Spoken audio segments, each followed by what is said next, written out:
কাতারের স্মৃতিটা একেবারেই সুখকর ছিল না রেড ডেভিলদের জন্য। কানাডাকে হারিয়ে শুরু করলেও ক্রোয়েশিয়ার মরক্কোর বিপক্ষে জাল না খুঁজে পেয়ে গ্রুপ পর্ব থেকেই বিদায় নিতে হয়েছিল তাদের। সেই সোনালী প্রজন্মের শেষ সুযোগ এবার রুডি গার্সিয়ার হাত ধরে। অবশ্য বাছাই পর্বে 24 পয়েন্টের মধ্যে 18 পয়েন্ট তুলে বেশ দাপটেই টিকিট কেটেছে তারা, যেখানে 29টি গোল করার বিপরীতে হজম করেছে মাত্র 7টি। সাম্প্রতিক প্রীতি ম্যাচগুলো স্বস্তি দিচ্ছে বেলজিয়ামকে। আমেরিকা, ক্রোয়েশিয়া আর তিউনিশিয়াকে হারিয়ে গার্সিয়ার দল নিজেদের শক্তির জানান দিয়েছে ভালোভাবেই। রিয়াল মাদ্রিদ তারকা থিবো কর্তোয়াকে পোস্টের নিচে রেখে রক্ষণ সামলাবেন থিয়েট ও এনগয়। মাঝমাঠে অ্যাস্টন ভিলার তিয়েলেমান্স আর ওনানার জোগলবন্দির সঙ্গে আক্রমণ ভাগে থাকবেন কেভিন ডি ব্রুইনা। আর ট্রোসার্ড এবং ডোকুর গতিময় উইংয়ের সহায়তায় গোল করার মূল দায়িত্বে থাকবেন রোমেলু লুকাকু।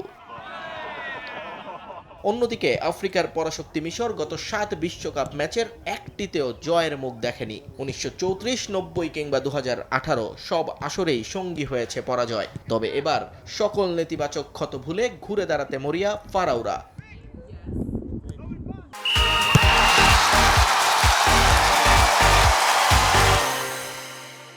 ইতিহাস কথা বলছে মিশরের পক্ষে। বেলজিয়ামের বিপক্ষে শেষ 5 বারের দেখায় 3 বারই জিতেছে তারা, যার শেষটি ছিল 2022 সালের নভেম্বরে। মিশর ভক্তদের মূল ভরসা লিভারপুল তারকা মোহাম্মদ সালাহ। হ্যামস্ট্রিং ইনজুরি কাটিয়ে ফিরলেও খবর আছে তিনি শতভাগ ফিট নন। সালাহর গতির অভাব দূর করতে তাই মাঠে দৌড়াতে হবে ট্রেজেগে, মারমুশ কিংবা জিজোদের। রক্ষণ ভাগে এল শেনাওয়ের সামনে দেয়াল হয়ে দাঁড়াবেন ইয়াসের ইব্রাহিম এবং রামি রাবিয়া।